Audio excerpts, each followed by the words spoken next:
Welcome to the Chris Spangle Show. Thanks for joining me here on the program. It is good to see you. We've made it. We're all alive still. I don't know if we talked about it here on the show, but Mark Halperin, who journalist, I would say he's more right-leaning now after getting canceled. He does a show called Two Way on YouTube. And he was on Tucker Carlson, which surprised me.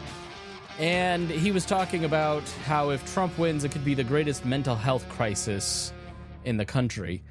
And I just, before going to air here, saw that there was this massive spike into suicide hotlines. People have committed suicide over this. Oh my gosh. I just want to say to you, like, things may be different.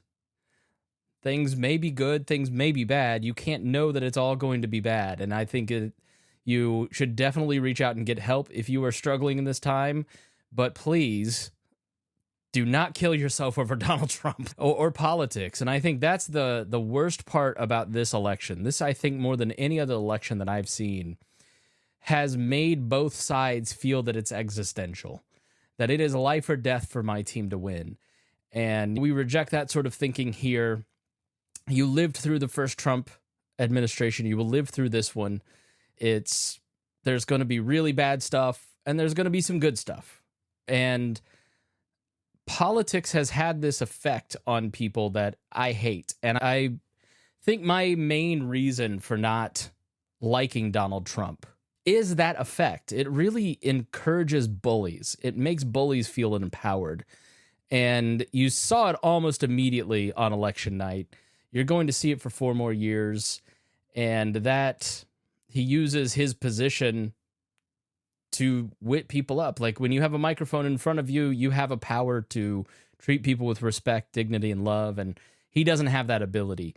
And the Democrats, I think, are also equally as guilty at this, saying, wife going to die, is asking these very real, legitimate questions, but like telling people that if your team loses the presidency, that there's going to be millions of deaths across the country, I think is like a really evil messaging, and it doesn't make you the good guys. And that is, I think, one of the reasons. So I have a lot of problems with Barack Obama, as you can imagine. Barack Obama, we talked during the conventions about how Barack Obama brought this level of hope and he just had that thing that sucks you in and makes you feel inspired. And then once you look at his policies as a libertarian anyways, I'm like, no thanks. But he also has this lecturing, talking down to regular people type vibe that he and Michelle brought to this election that I think really hurt the Democrats. And it made me really not miss the Obama era, because it was constantly being told, here's why you're wrong, and here's how grandma's going to die, and here's how... And I hope one of the messages, and I don't expect anybody to learn any lessons out of this election. I don't expect anybody to learn a single thing from having their butt kicked at the ballot box. I don't expect anybody to change any behavior of any kind. I think we're going to do the exact same thing for the next 4 years that we've continued to do.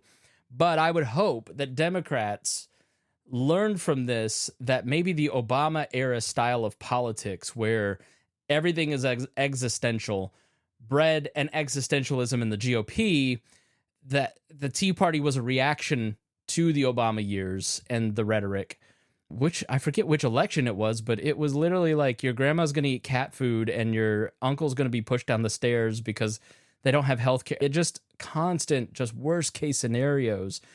And I guess you can win elections through fear. Obviously it works. We just had a fear-based candidate win in a landslide. But Americans, I think, are really hungry for a brighter morning, for something more positive that makes people feel some hope.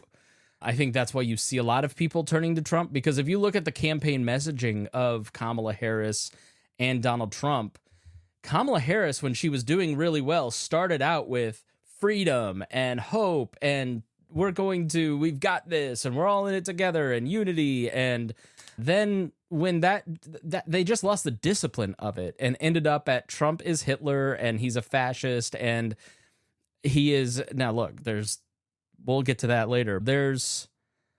I think the thing about Trump that is interesting is that people don't hear I think Donald Trump is a fascist, they hear you are a fascist. He's a master at turning criticism of Trump and making his people internalize it, which is a problem. It gets blamed on the messenger, but there's also the message and the messenger, but sometimes the hearer also needs to do some critical thinking.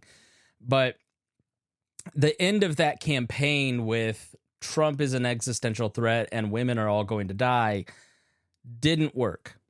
So let's just scrap that. And I think that's why Bernie Sanders has had, over the last few days, like a resurgence.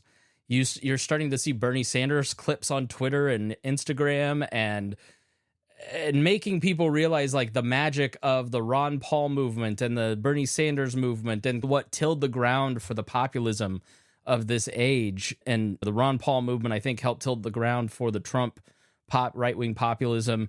Bernie Sanders has, and this loss will increase the populism of the left. And you totally understand that calculation because you have a Democrat that never got a vote, a single primary vote, was not selected by the voters, and was pushed down everybody's throats by the elites, by the Nancy Pelosi's and Barack Obamas of the world and Chuck Schumer's, and got her butt kicked. She lost.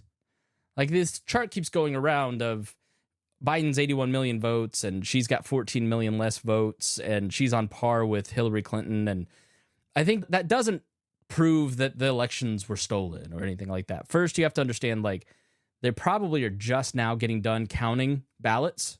So that total is going to change for even maybe a few more days.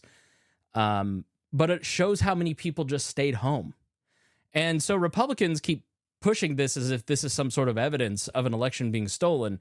But you've just spent an entire election cycle talking about her $60,000 necklaces and nobody likes her. Why would anybody take her seriously? Well, that resonated because when people said, I can't afford groceries, I don't feel like I'm doing that well. When Joe Biden's numbers are, let's see, what is his approval rate? It's 39%. 39% of people approve of what he's doing. That is lower than Trump at a lot of points in his presidency, including during COVID. And wrong track is 75%. So the Democrats said, what we ought to do is let's stay on the same track. Okay. All right. If I'm just an independent voter or I'm a center-left voter, and I know I don't like Donald Trump and I don't see him as an option, and you're offering me the same track, can I at least get some technical competency? Right? So if we're going to have a government that is really like the 7th or 8th term of George W. Bush, where we have this neoliberal order where everything revolves around national security and keeping inflation rising a little bit and wages are stagnant and we have job growth at 2% and it's not, and wages are, and you have globalization and you have forever wars, you have all these different problems that never seem to change, right? Things that George Bush initiated, like central government, big government, No Child Left Behind policy initiatives, Affordable Care Act initiatives that get enacted and then don't actually make real change in people's lives. It's messed up and doesn't actually quite fix the problem it was intended to. Children aren't better educated. Common Core creates things. It creates all kinds of problems. If you remember that whole controversy, and you've got immigration on the rise, and immigration comes in, and what that does is it makes people who have, when I was executive director of the Libertarian Party of Indiana, we had in that northern corridor up 31 from Indianapolis to South Bend, 700,000 jobs lost in the 15 years before 2010. That's a tremendous amount of people in a state of 6 million people at the time. So you're talking about people that are now competing with immigrants.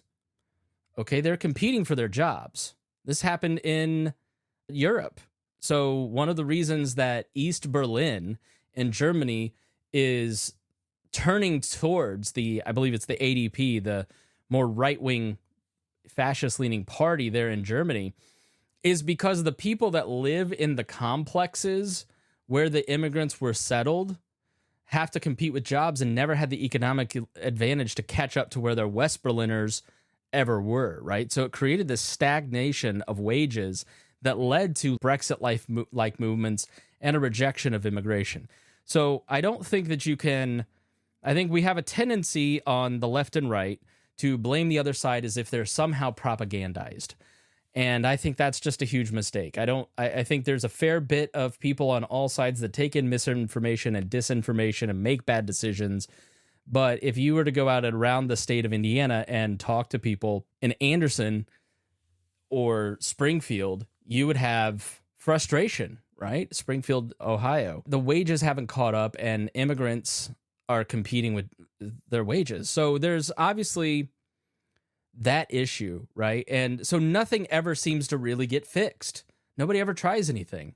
And you have, and I think that's I'll play a clip that I think it articulates it a little bit better from a guy on CNN. But you also have, I think, in the middle class, like this expectation, like I have at 41. My dad was looking at buying his second home at this point, right?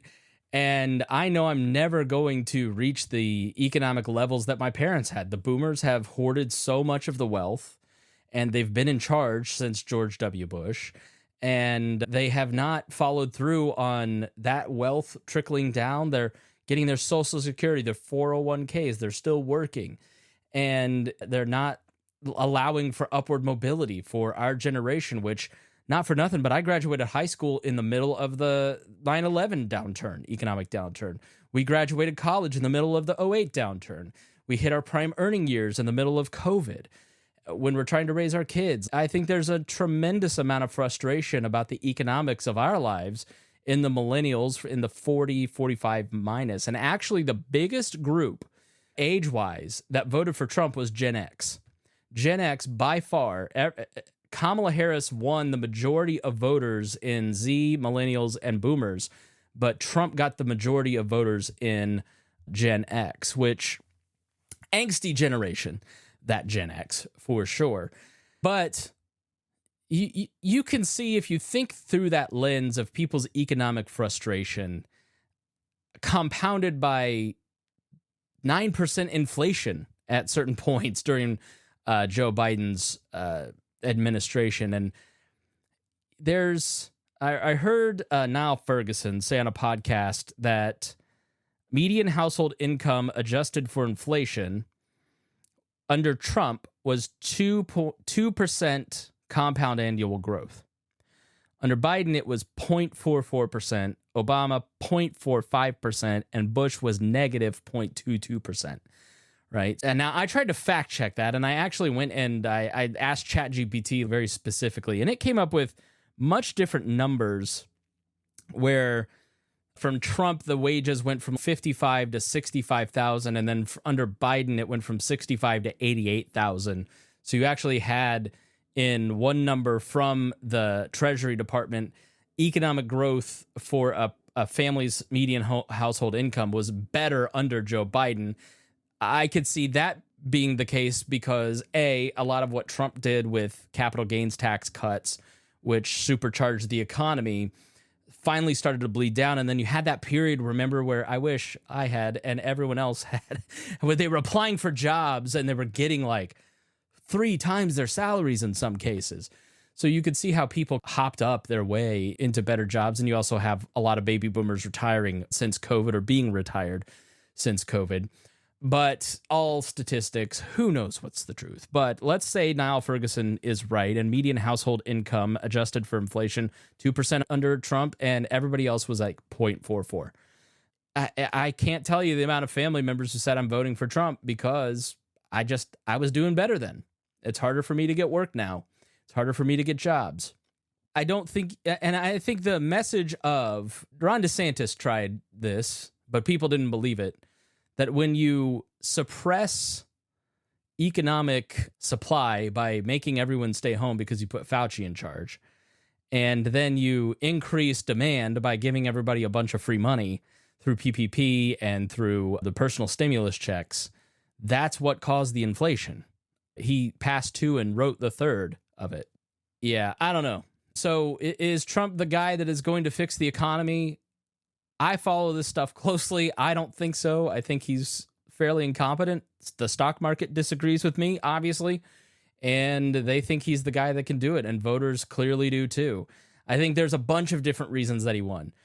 Kamala Harris, and if you looked at it and said, I need to make a change, I need to have my economic situation changed, I'm frustrated with the forever wars, I'm frustrated with this and that, and nothing ever seems to change, and it didn't change under Joe Biden, and he made all these promises, and the seas didn't stop rising under Barack Obama.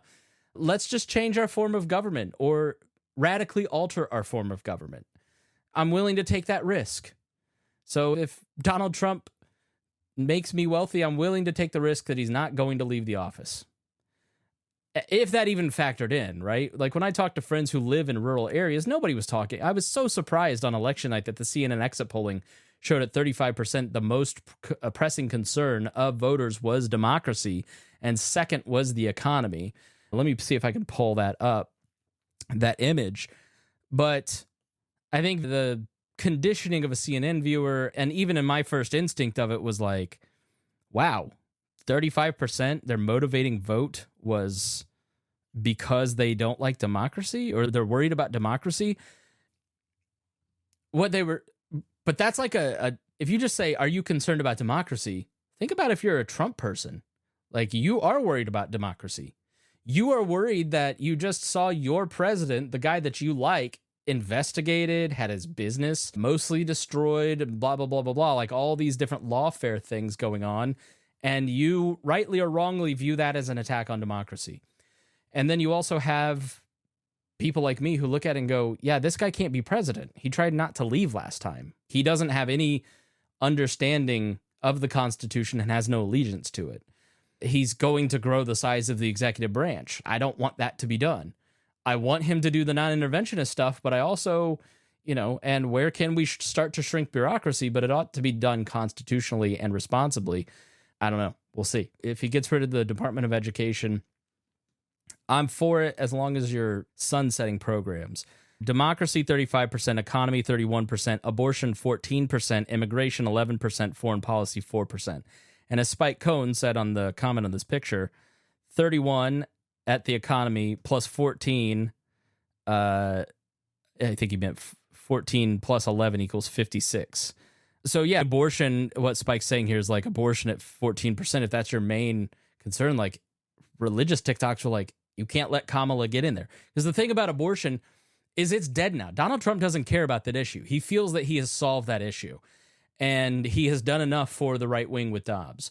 And so that's just going to be a static issue. And it was Kamala Harris who was going to come in and make changes. So if you wanted her to come in and make changes, obviously you're disappointed. But if you're worried that things are going to get worse, that's going to happen at your legislator. It's not good. There's not going to be a federal ban on abortion. I never thought Roe v. Wade would get overturned, but I think we're in a period where you just have to expect the unexpected. Let's look at it this way. Let's say half the people of the 35% are worried about democracy. Most of the people on the economy are going to go Trump's way.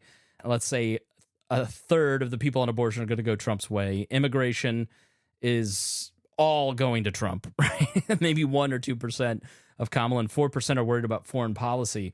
I'd say 3 of that percent, right? So when you add up who is going to actually make a difference in these top 5 concerns, Donald Trump was the guy that voters looked at and said, he's the one who's actually going to fix it.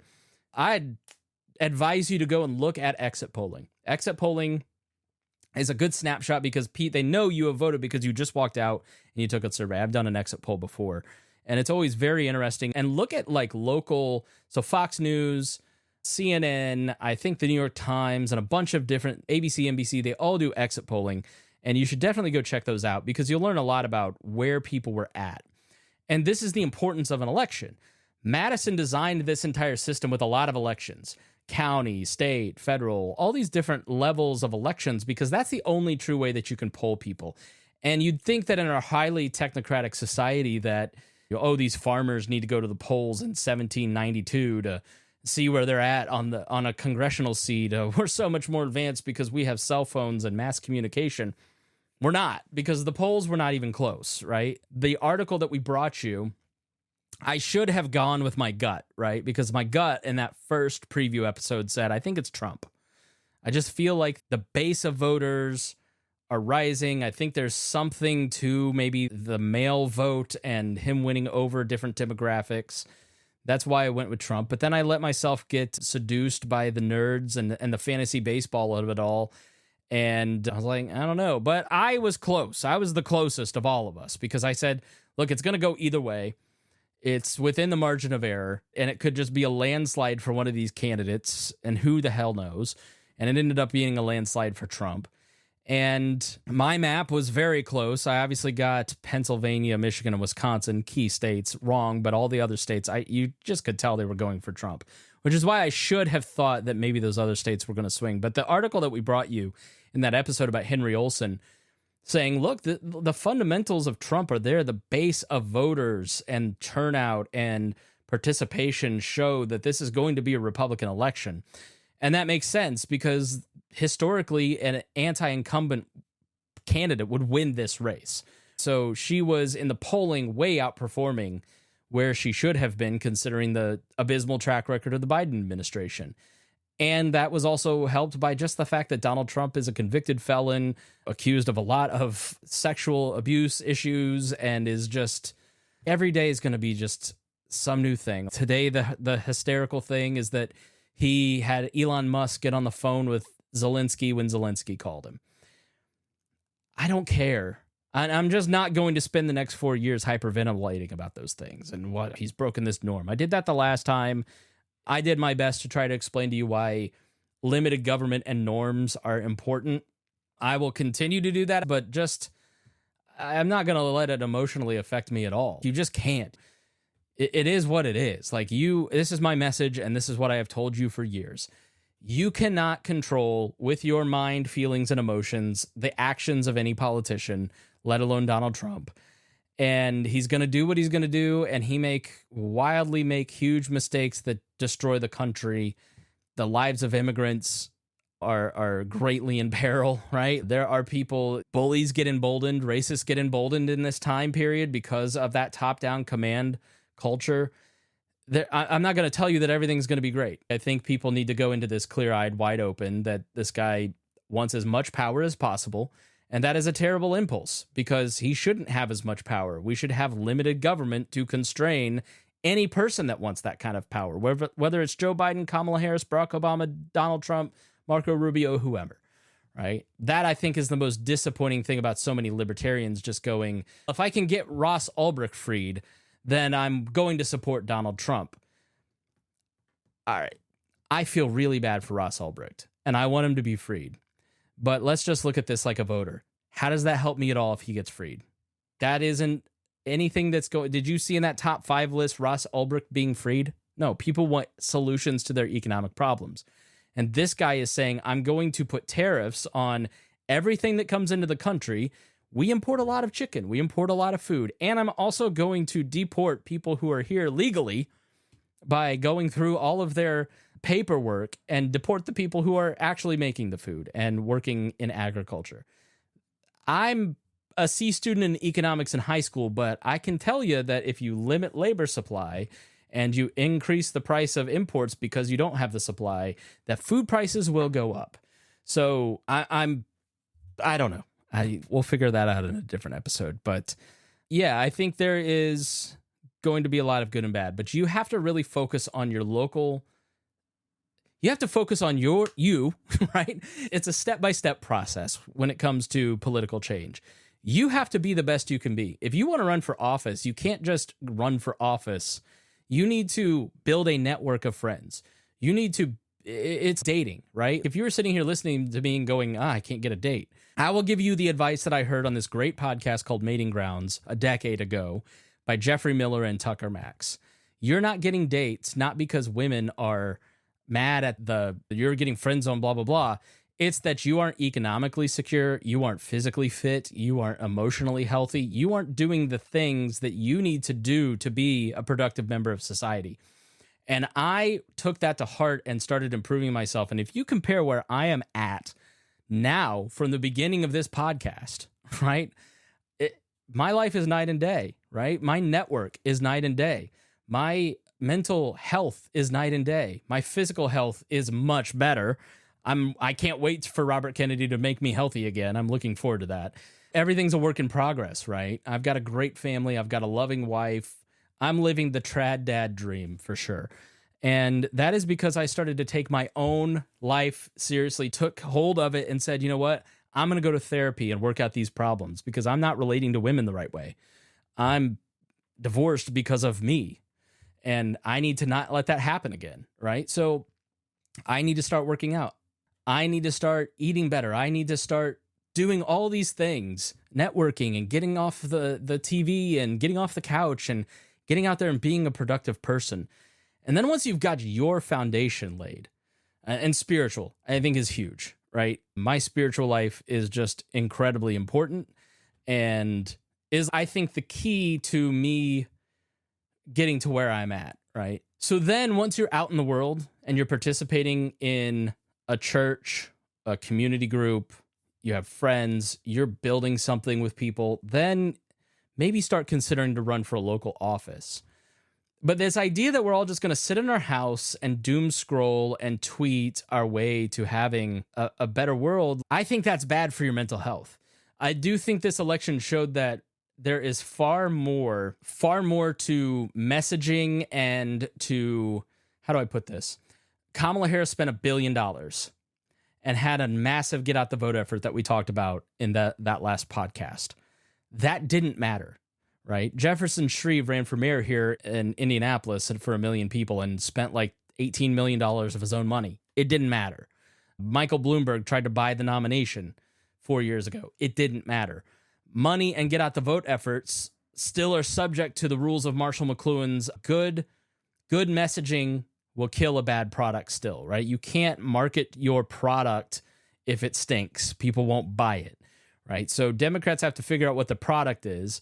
They're unfortunately going to go populist left instead of giving people a sane economic alternative on the left that respects people's civil liberties. But the reality is you can't sit there and stew about this stuff. You have to just focus on you, your family, your community, your friends, and stay informed, stay engaged. But you've got to protect your peace, right? If you are really hurting today, I think that you have every right, and it is a good thing that you feel empathy for people who are going to be hurt at the hands of somebody like Donald Trump. He's going to do what he promised to do. And I think if you are concerned about a Trump administration, you're right to be concerned, because I think we went into the first term going, oh, that's just what he says. At least I did. Oh, that's just blah, blah, blah. Like, I take him seriously now. It's not because I got so irritated in the group chat because one of the people's, you just are bamboozled by the mainstream press. I'm like, I'm not. Don't talk to me like I'm somehow under some spell from the mainstream media. I have a podcast where I rip all of these Trump speeches. I watch what he says. I listen to what he says. I don't like what he says. What he says is actually very troubling. He has this thing where he loves to give enough vagueness and an out. So him and his supporters go, that's not what I meant. I didn't mean to actually shoot Lynn Cheney in the face. You're overreacting. They took it out of context. But I listen to your words. I think deep down that if Lynn Cheney were shot in the face, you really wouldn't care. Right? That's the thing that they don't understand, is that we know that you know what Trump is and who he is and how he is and what he would be with unchecked power. And it concerns people like me and others that you don't care, that you're just making a deal with that, right, to get cheaper groceries. I think that's definitely one thing that I'm like, I don't know how you look at this stuff and go, yeah, I'm okay with the president growing his power. I'm okay with the president using the military on citizens. I'm okay with, I don't, there's just something I'm okay with him using racist rhetoric, and you just don't care, right? Like you go, oh, you can't call everybody a racist and homophobe and blah, blah, blah. But some of you are racist and homophobes. Some of you are actually xenophobic. I'm not saying every Trump supporter is that way, but people get their, this is a retaliation for calling me racist. I think it's what they don't understand is if you are a person that is in a minority group of any kind, you go, why are my friends okay with this? And I think a lot of Trump supporters have now built their life where they don't have to deal with that. They don't have to have those conversations. I don't think that leftists do any favors by going, I just don't like your morals, so I'm not going to talk to you anymore. That's not how we actually like come to a place of understanding, right? I have friends all across the political spectrum, all different identities. I'm friends with people that this friend would find this person abhorrent and vice versa. And it's just like an enriching experience. And you should definitely work on that and see for yourself. Just looking through my notes here, things that I've just been thinking the last couple days. Yeah, for all the talk about how the media propagandizes the public, they couldn't push Kamala through with $1 billion. So I think there are some outdated things that we've been saying, especially on the right since 2017, that aren't going to make a lot of sense anymore. I think this was ultimately about economics. It's the economy, stupid, right? I think that is the fundamental message of this. And then there's a bunch of like little other motivations that led to the coalition that Trump put together. And freedom of speech, I think, is one of them.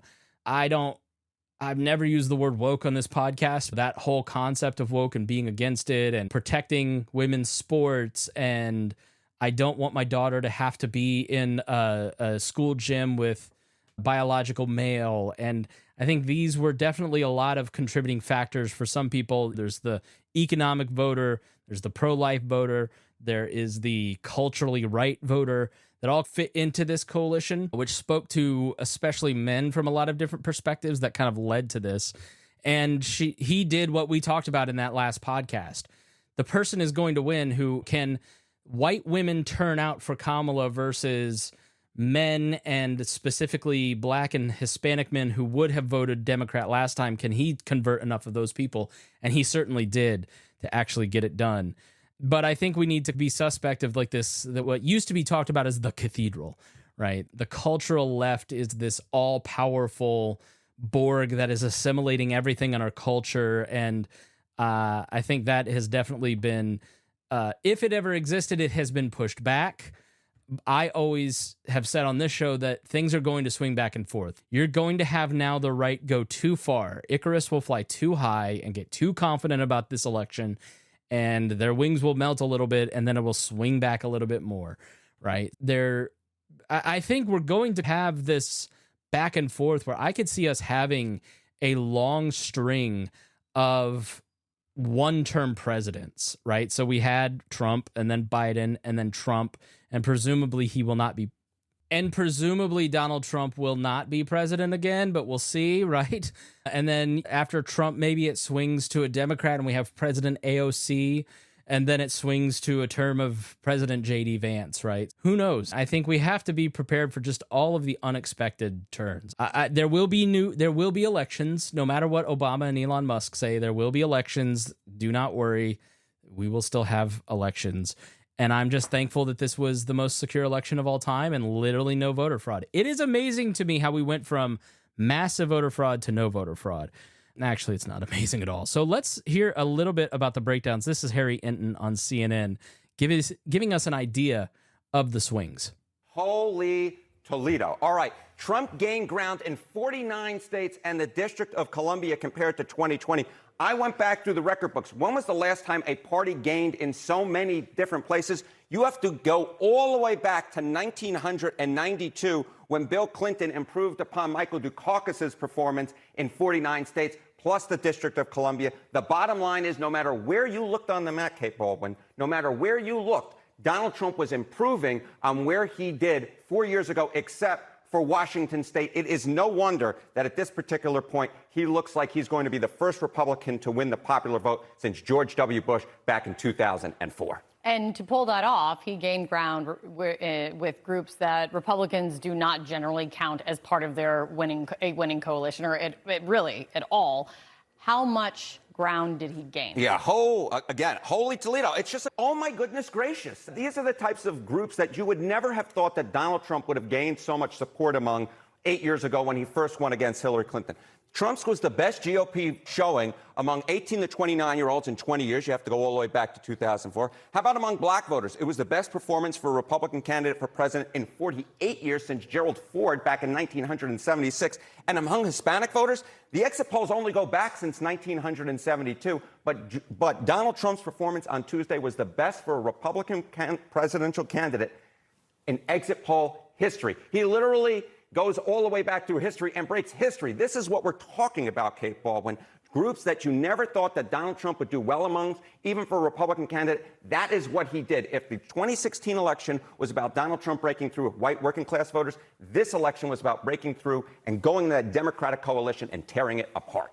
And it wasn't just what he did for his own support. It trickled down to helping the Senate and helping in the House. Yeah, a lot of talk this morning and this week is the GOP is going to have a Senate majority. We don't know if the Republicans are going to have a House majority, but we think that's the most likely to be the case. But I want you to look at the 2024 House GOP national vote showing. So this is the House popular vote.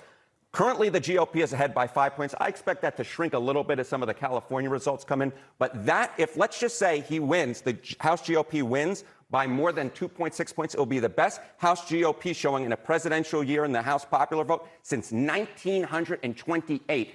If there's any viewer out there who is that old, God bless you. But the bottom line is it was probably the best House GOP national vote showing during most of our viewers' lifetimes. There are in a presidential year. Yeah, okay. It's good to see you, Harry. Thank you so much. Thank you. All right, so I don't know why that guy says 1928. That makes me feel old. But just to give you an example or more context to how big this election was for Republicans, the Republicans have the presidency, the Senate, most likely the House. It's possible at this point. The majority of state legislatures and a majority of the Supreme Court appointed by a Republican president. The last president with this advantage was Franklin Roosevelt in 1936. 1936. So that is a significant repudiation of the last 4 years, and it is an indication of the country moving rightward, which is also a confirmation of what I've talked about for a long time, which is that this country is, especially the younger generation moving, the idea of being a Catholic integralist, where you want to basically be, or like a Presbyterian theonomist, look those things up, but that's basically Christian government, right? Christian nationalist strains. That's very attractive to young men, right? There is a conservatism that is creeping in amongst men. I don't even know if it's conservatism. It's traditionalism, maybe the better word, or at least a spoken traditionalism, but then maybe not a lived traditionalism. But if you look at men, for instance, look at research on dads. Like the average dad in my dad's generation barely spent time with his kids. My dad always joked about how he had changed 2 diapers. And my mom said that's not a joke. He literally only ever changed 2 diapers. I've changed 2 today, right? Like I work from home so I can be more present with my kids. Every generation of dads, I think from the greatest generation to boomers to now millennials, for instance, has gotten better and more involved in their kids' lives and more focused on the family unit as time has gone on, right? And I think that's a cultural counterbalance to the, I don't know, I guess if you grew up like with a workaholic dad like I did, I wished he had been there more. So I want to do that. I want to be there for my kids more. I have a great dad. That's no criticism of my dad. He was working on building a great business. And I'll tell you, since having a family, I don't have that drive to be like the next Elon Musk. I want to be a great dad because I know at my funeral, that's what's going to matter, that I'm going to be a dad, right? But I do think there lurks in the heart of many of these men who have like very mundane lives, who maybe don't have kids or who are just not getting dates. There's this appeal to, I think the masculine appeal is like the great man of history. In history, this is a concept of you really have to have, you can only have Winston Churchill fight Adolf Hitler, right? He is destined, Winston Churchill was destined to be a part of this fight, and you couldn't have won World War II without that man. And he is a commanding man on the scene. Donald Trump is this guy, and Elon Musk. They are changing history in our time. And there's some truth to that. Obviously, these 2 astronauts in space are coming back in February because Elon Musk is a space pioneer, right? And creating electric cars that have gone from a joke and the documentary Who Killed an Electric Car in 2006 to now being a very regular part of the American driving scene. There's a Joe Rogan who is a Renaissance man. He's having these interesting conversations with famous people, and 2/3 of the voters watch his podcast with Donald Trump. I think that's like an actual number too, by the way.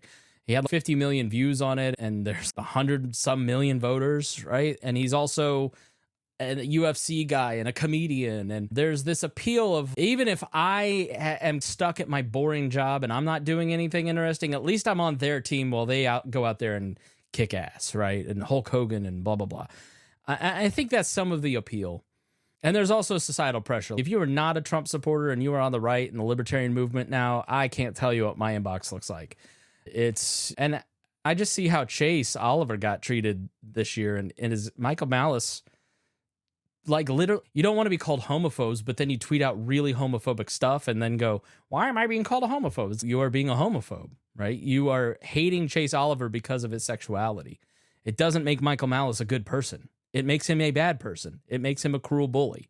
I just have seen what he's gone through, and I think it's abysmal. And if you're not a Trump guy and you're not in the trad life and you're on the right, it's the pressure is really a lot like high school. And I think that's what, like, Trump people don't get, is that even if you are not, like, treating people that way, it is a regular feature of a person's life. Like, I got an email from a listener the other day saying, how do I deal with my boss gloating and just being really rude to me? Like, he has authority over me and he's treating me like a jerk. And I just want him to stop. I don't support Trump. I voted for Kamala. Like, why is he picking on me? How do I deal with that? Like, how do I deal with the person who pays my salary? And I don't have an answer for you. There's not much you can do. It's just incumbent on the boss to not be a jerk. So if you don't understand why people don't like Trump supporters, it's because they regularly have those interactions. And I know that some pink-haired leftist called you a name or something on Twitter, and that I think it's just, you can log off, but you can't log off of your work, right? At least that's my experience. I know if you're listening, you probably don't care, but that's always makes you wonder if they're your friend, right? All right, so let's play the Scott Jennings piece. He is the token Republican over at CNN, and he is talking on election night and gives an explanation for why Donald Trump won. This is a mandate. He's won the national popular vote for a Republican for the first time since 2004. This is a big deal. This isn't backing into the office. This is a mandate to do what you said you were going to do.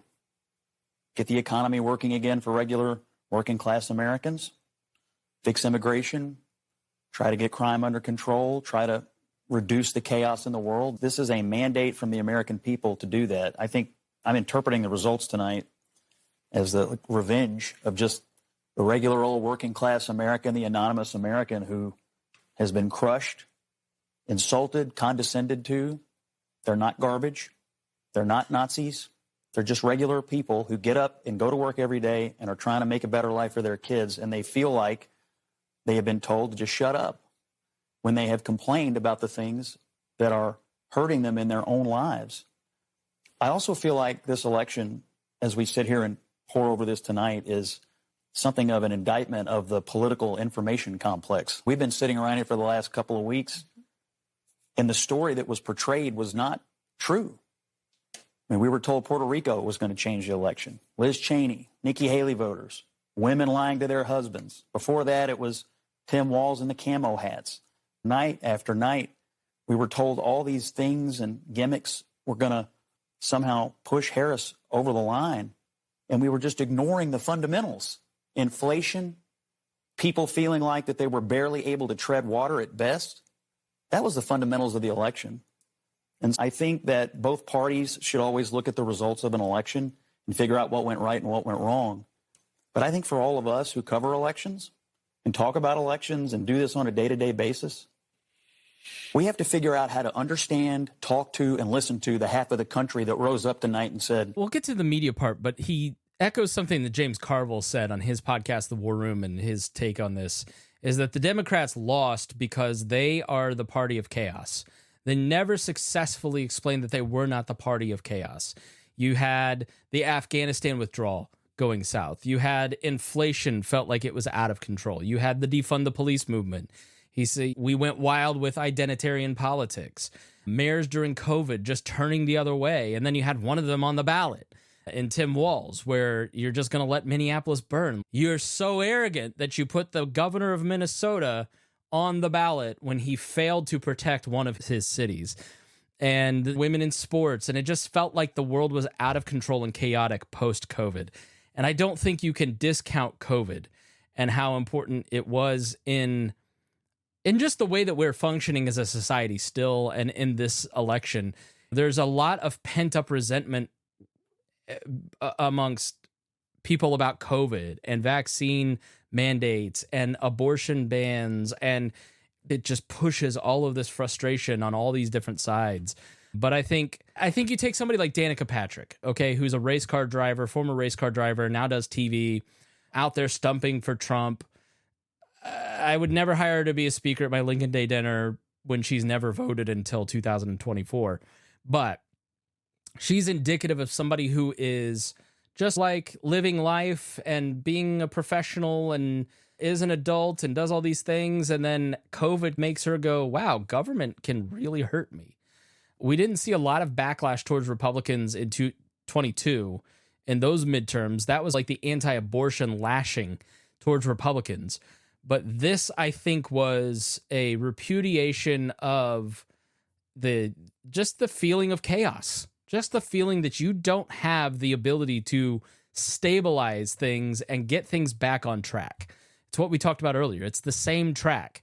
And you, in Kamala Harris, when you are a swing voter or a Democrat or whatever, and you look at her, you just don't feel confidence.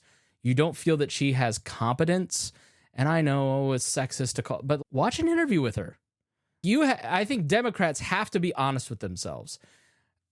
Joe Biden clearly was failing, and it was so unpopular. And I'd post this on my Instagram and be like, look at this. Oh, you're just posting taken out of context, blah, blah, blah. No, the guy is, watch a press conference. And I'd say, righties, this is how I feel about Trump. Like, watch a press conference, take him at his word. I don't like those things. I'm not being bamboozled. I watch Joe Biden and I go, this guy mentally is slipping. He's fading. He cannot be in charge anymore. And Kamala Harris is one of the people that covered that up. And we're constantly told, oh, he's fine, he's fine, he's fine. And then when we get to the debate, everybody's shocked. Just pay attention. Just watch. Everything's on YouTube. Go subscribe to the live Fox Now feed or NBC News or any of these so you can just see the clips. It's all YouTube feeds you anyways. The man can't do the job, and this woman helped cover it up. She already has a truth deficit, and we don't want Trump because he's a liar. You're a liar for not being honest with us. And you don't seem to have a grasp of the facts, and you're telling me you're middle class while you're wearing an $8,000 belt and a $60,000 necklace when you're vice president, and you could fix things right now, but you haven't. So I just think Joe Biden is rightly getting crapped on.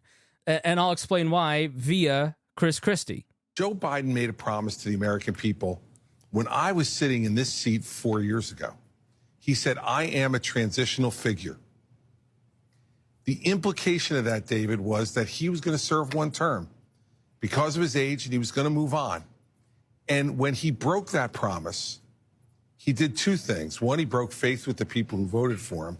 And two, he put his party in an awful position to where they had to replace him when he put on one of the worst debate performances in presidential history, if not the worst.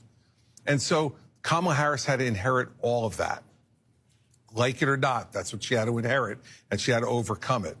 And it appears, at least tonight, that she's not going to be able to do that. So every candidate deserves some measure of blame anytime there's a loss.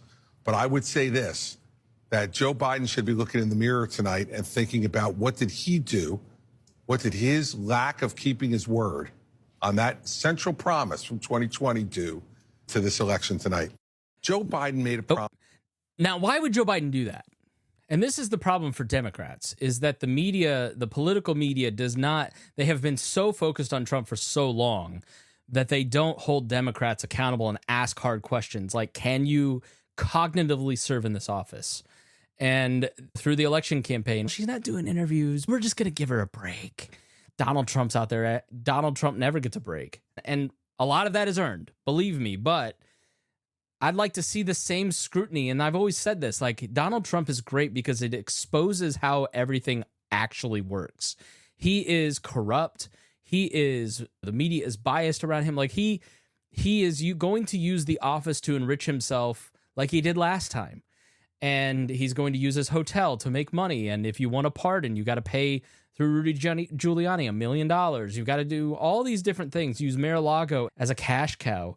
Jared Kushner getting $4 billion from the Saudis 2 months after they leave office. Oh, I don't know. Did they just think he was an awesome guy? That's all going to happen again.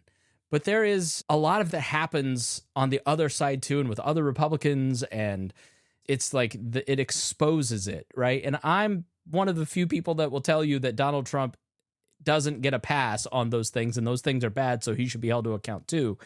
But this idea that we're just not going to challenge Joe Biden, we're not going to ask real questions about his health and fitness for the office, is a huge problem. And Joe Biden waiting till July instead of leaving in the previous November or the previous October and saying, you know what, I'm not running. I promised to serve one term, because he did. We need to have a primary and let people fight it out. They didn't want to do that because they didn't want, I think they knew all along they were vulnerable to Trump, because populism is popular. It's why it's called populism. And he's eating into their base with black voters, white working class voters. You're seeing this big political realignment where Bernie people are weirdly now supporting Trump, right? It is something that scared them, and it bit them in the butt. And Joe Biden, I think, his ego is carrying the biggest blame. Yeah, so I'd say, look, Project 2025. People are sending me and other friends messages like, should I take my money out of the bank because FDIC is going to be closed? If I get Social Security when I retire, which is a fun joke, and yes, there's going to be a haircut of 30% to everyone's Social Security when it runs out of money in 2030s. But Donald Trump is not going to touch entitlements or the Affordable Care Act or the FDIC or a lot of these different things.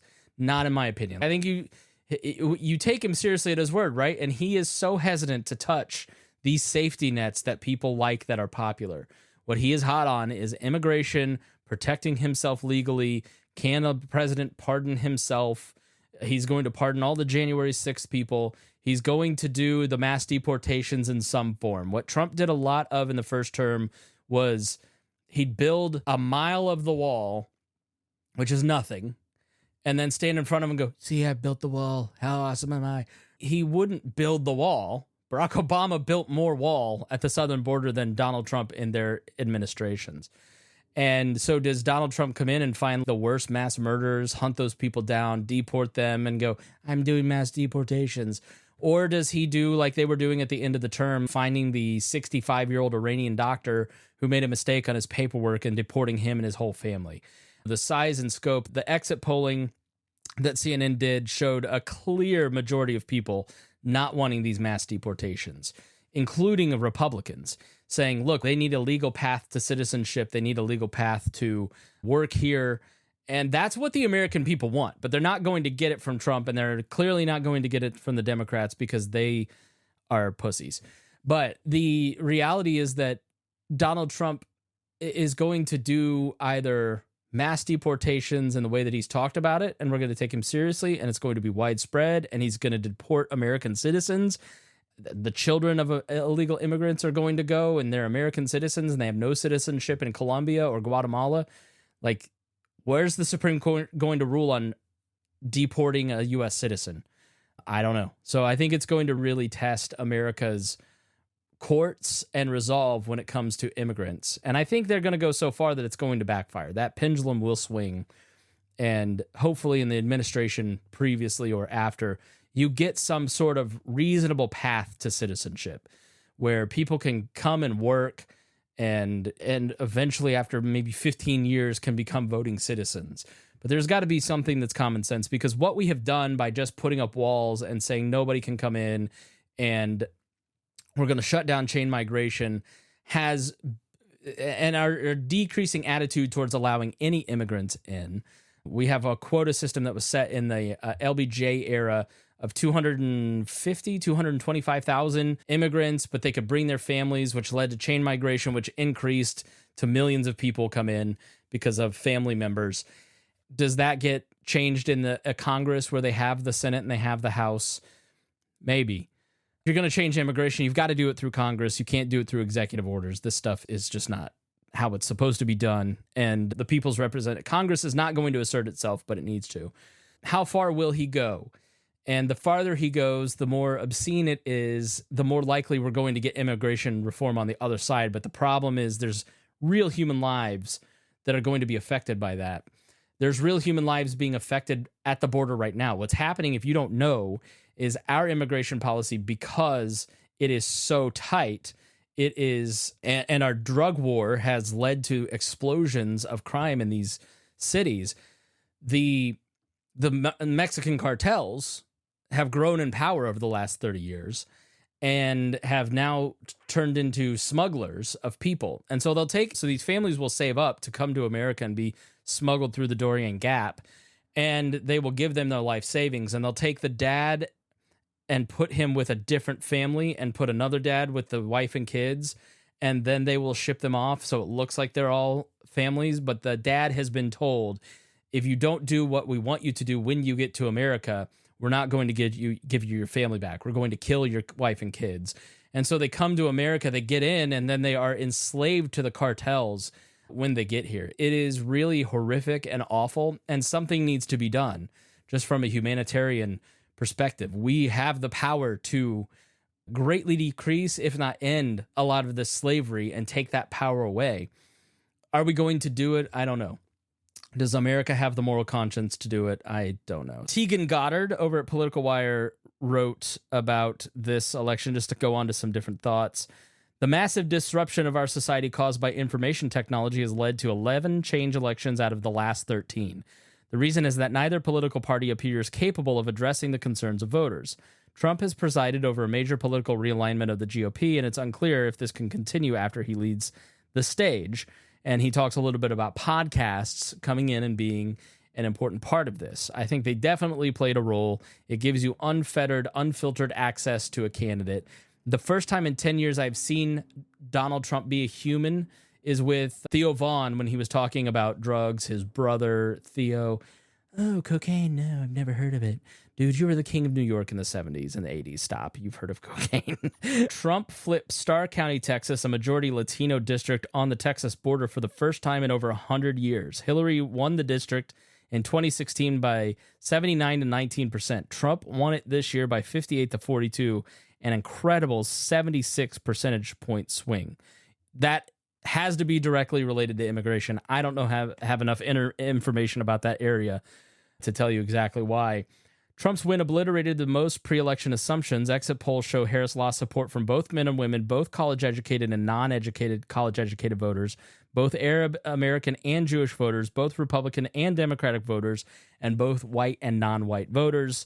The popularity of ex-presidents seemed to grow after they leave office, and Trump likely benefited from that phenomenon. And also, to be fair to Harris, he says her performance mirrored what we are seeing around the world, with nearly all incumbents struggling in the post-pandemic world. And a lot of these countries are moving more nationalistic and radical. And I think it's a reasonable thing to say in a post-pandemic world. We saw how much power you have. I don't want you to have that power. I don't know that Trump is the guy to reduce that power. I'm just saying, if you're like an RFK Jr. fan, he is the warp speed guy. He did put Fauci in charge, and he did do the stimulus checks. But we'll see. We all trust him apparently now. Yeah, I'll just say this. Also, I guess we could talk about the Libertarians. Chase Oliver got 5th place, which after a long string of being 3rd place, that's an abysmal showing. What could have possibly happened? What changed? And I've got a tweet right now going viral because the guy who used to be the president of all libertarians, I forget his name now. You can go look at my Twitter and find it. But the libertarians can't keep doing the same thing over and over. Dude, you were the first Mises treasurer. So you were put in the takeover to do something different. The Libertarian Party did do something different, and it was put the Mises people in charge. And that led to 5th place in the presidential election. That led to the bankruptcy of the party. That led to half of the state affiliates, like 5 state affiliates suing each other because there's 2 political parties. It led to a chair who set up a fundraising scheme that takes Libertarian Party dollars and gives it to Donald Trump. Donald Trump, speaking from the stage at the convention recap video, had Chase Oliver in it for 4 seconds, 6 seconds, something ridiculous. It was a Trump ad. And you also had her go down to Mar-a-Lago, right? So she is under the illusion that they're going to get a cabinet position, that some Libertarian Party person will be a cabinet appointee. And I keep hearing from people like my friend Brian Nichols, which we will discuss when he comes on, that libertarians for the first time ever have a seat at the table. I think you're fools. I think you're believing the words of a man who has been sued 8,000 times, literally, for breaking his legal promises to other people. Donald Trump does not care about libertarians. The exchange is the libertarians had no political power, according to you guys. Even though Gary Johnson got 3.1% in the electoral vote and led to all this ballot access across the country and left the party in great shape with record affiliates and local organizations and candidates for the next 4 years running at the local level, which none of that exists now. That's all gone, right? So you failed on those accounts. You failed on the financial accounts. You had a convention where you had the majority of the people, of the delegates, and you failed to win your own convention, which led to the election of Chase Oliver, the exact opposite candidate you wanted. And then because you didn't get your way, you all shifted your goals to supporting Trump and getting a seat at the table instead of owning the complete failure that was the entire Mises project. And this is the key. Like, you cannot ever be accountable if you're a right-wing populist. It is not your fault. Yes, you came in and you broke your brother's toy, but now you're mad at your brother for crying about it. Don't you tell on me.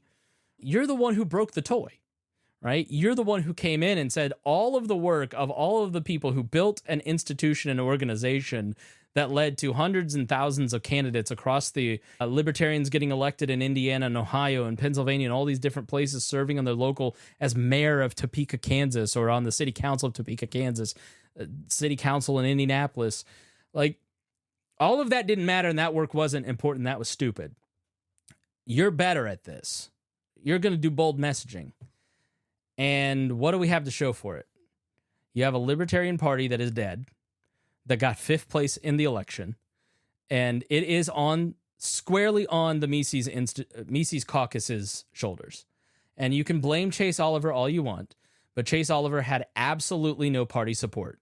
You go and talk to anybody that worked on that campaign, which we will talk to Hody, but it was night and day compared to Gary Johnson 2012-16 and Joe Jorgensen 2020. Joe Jorgensen had the support and this constant fluidity between the two campaigns and the party and the local parties, and, hey, I'm coming to town. Can you set up an event? Sure. Chase Oliver had none of that. It's like you can't not do your job as an LNC, support the opposition, and then go, I can't believe you failed. That is abuser behavior. That is very troubling if you're making that argument, because you are so married to being right that you can't see how wrong you are. And it makes absolutely no sense. I don't know what the future of the Libertarian. I think you also had a lot of different third parties. You had RFK, for instance, on the ballot here in Indiana, got 3%. Tons of earned media, tons of name ID. Gary Johnson got 3% in 2016 because of all of the press that he did, all of the name ID. We've talked about that on the show before. 20 interviews a week around the country, multiple events, tons, 60 minutes segment. That's why he got 3%, is because he was a credible person that people wanted to vote for. The Mises guy, Michael Rechtenwald, was their choice, who is one of the most anti-Semitic pieces of garbage I've ever seen in my life. Thank God that guy didn't get the nomination. Chances of getting back to that Gary Johnson 3%, I don't know. That's definitely not possible in the Trump age. I don't think you can look at the conspiracy that this was a Republican plot to destroy the party and not buy into it at this point.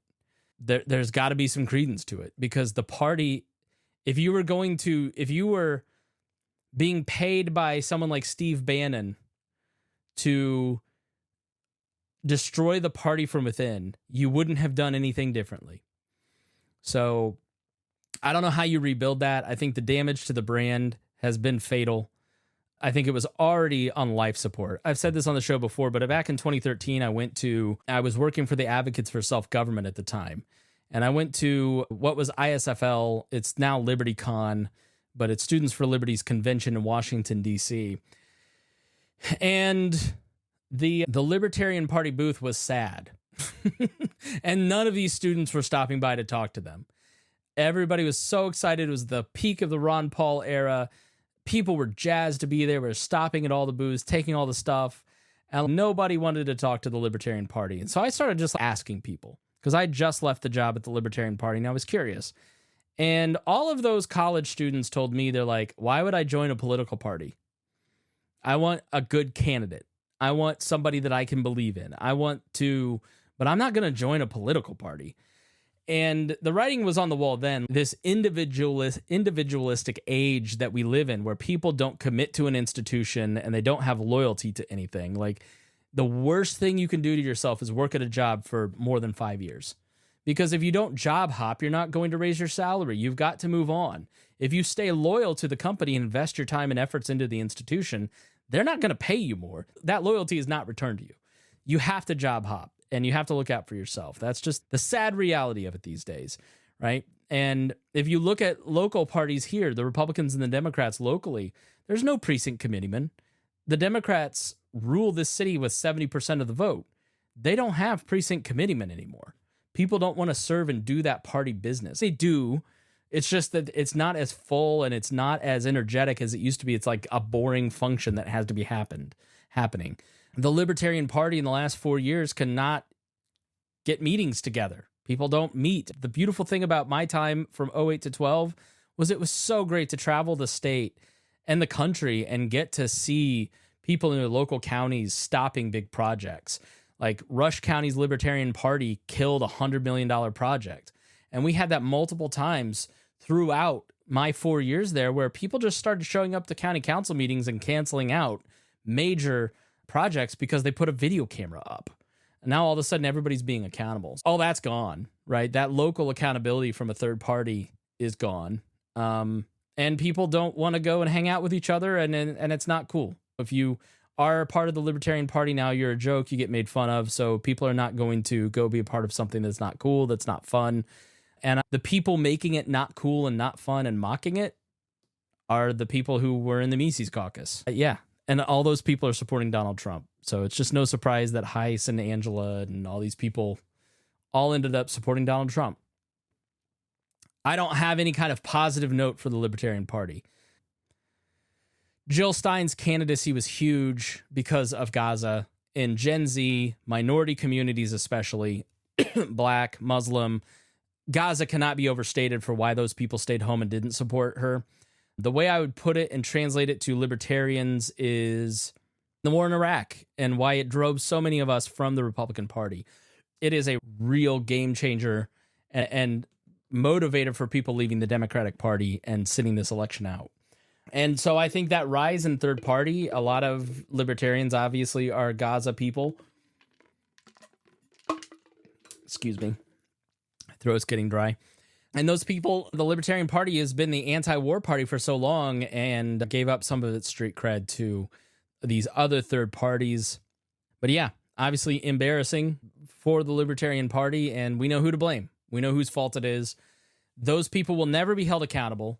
The people who came in and said, we need to hold everybody accountable for Bill Weld. Accountability here and accountability there. And took over the party, and then they'll never be held accountable for destroying the party. Why fight for it? What I would suggest to you, if you want to do community organizing, you ought to go to your local county council, city council meetings and start meeting people from across the different spectrums who agree with you, right? So when I was at the local radio station doing local news, I would go to a lot of these meetings and I would always find like-minded people. And we would disagree on things like abortion, immigration, all these other things, but we all agreed that money shouldn't be spent for that project and this politician's corrupt. And I would just recommend start with your local city council meeting And don't worry about starting a Libertarian Party in your local area. Party can come later. Just, I would suggest starting a podcast, starting a blog, starting like a local media outlet, and hold people accountable that way. Put a camera up at your local county council meeting and tell people what's going on. Live stream it to Facebook. You will not believe how nervous those people get. So become a party of one, at least initially, right? Just to start.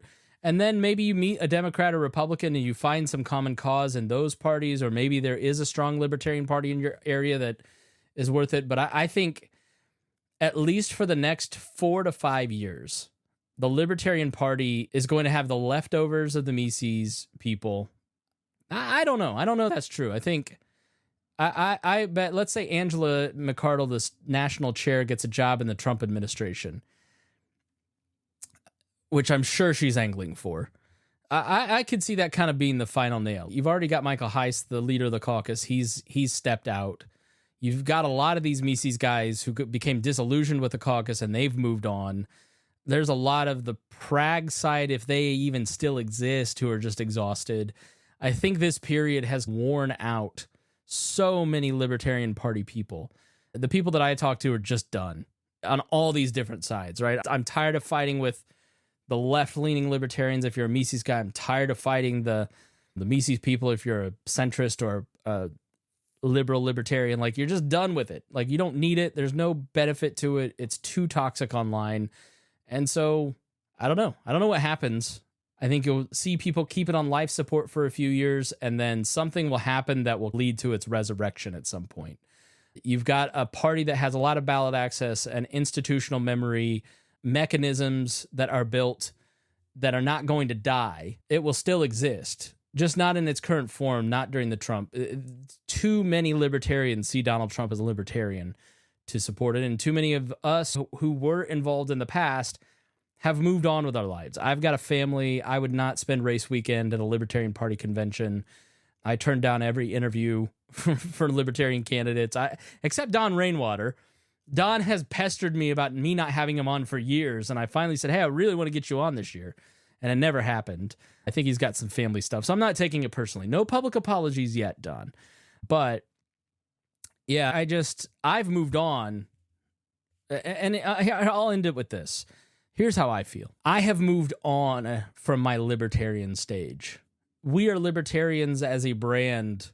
I'm considering changing that, ending it, and just doing this podcast as a standalone show, just moving away from like the libertarian label, because I just don't want to be associated with so many libertarians now, because it's just become this left libertarian versus right libertarian fight, and I'm not either of you. I'm a Marshall Fritz, Ron Paul, like 2009 libertarian, and that doesn't exist. I feel like we're the last people left, and I just don't like. I'm growing my network here in Indianapolis, and I don't want to be the libertarian guy because they come and ask me about the Libertarian Party of New Hampshire.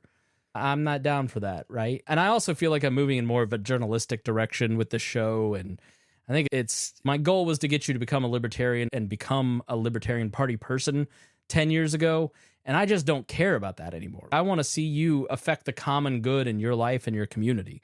So I've thought about retooling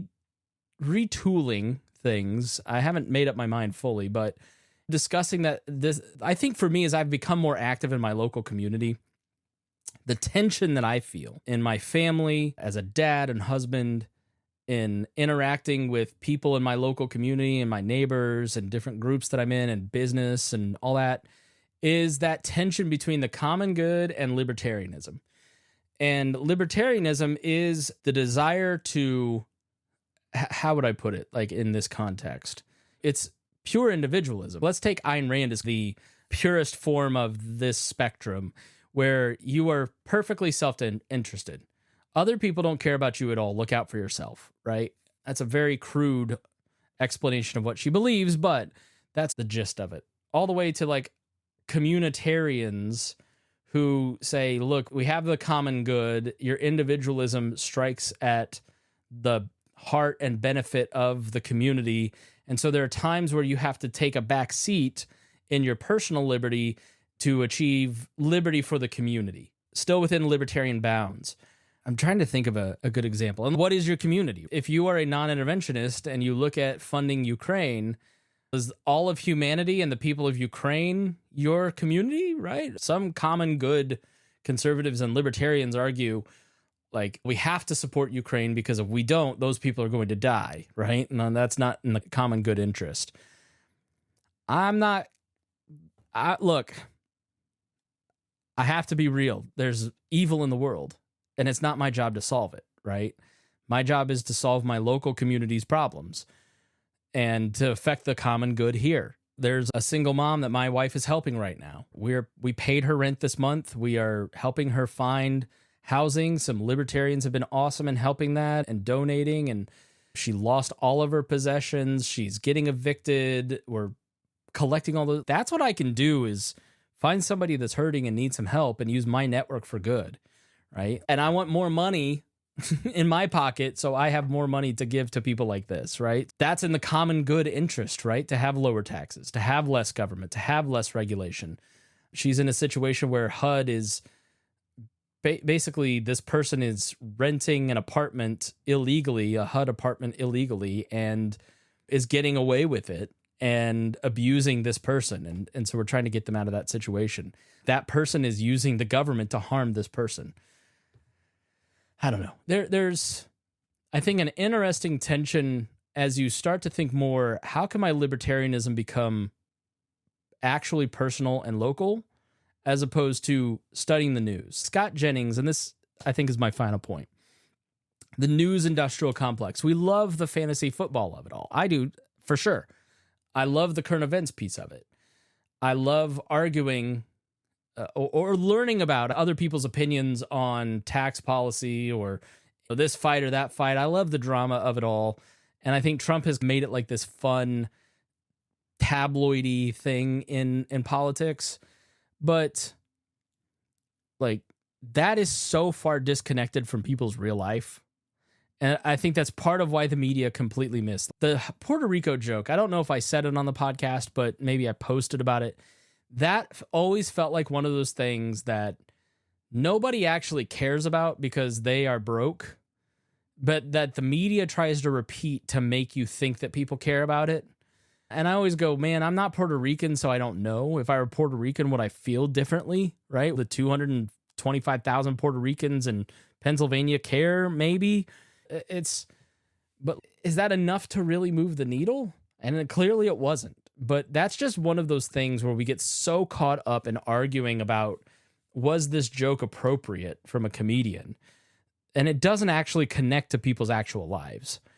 And I think once you start to get out into your community and connect to people where they're at, a lot of that stuff becomes superfluous. I've got to get some personal situations done before I can really do anything other than what I'm doing right now, which is talking into this microphone with you and podcasting with my friends. But I'd love to do some more like community-based stuff and help you figure out, okay, how does voting work? How does this thing, like, have some great conversations with people. I just don't have the time until I can get a couple things done, but that's where I'm headed at least. So, all right, thanks for joining me. I hope that you are doing fine.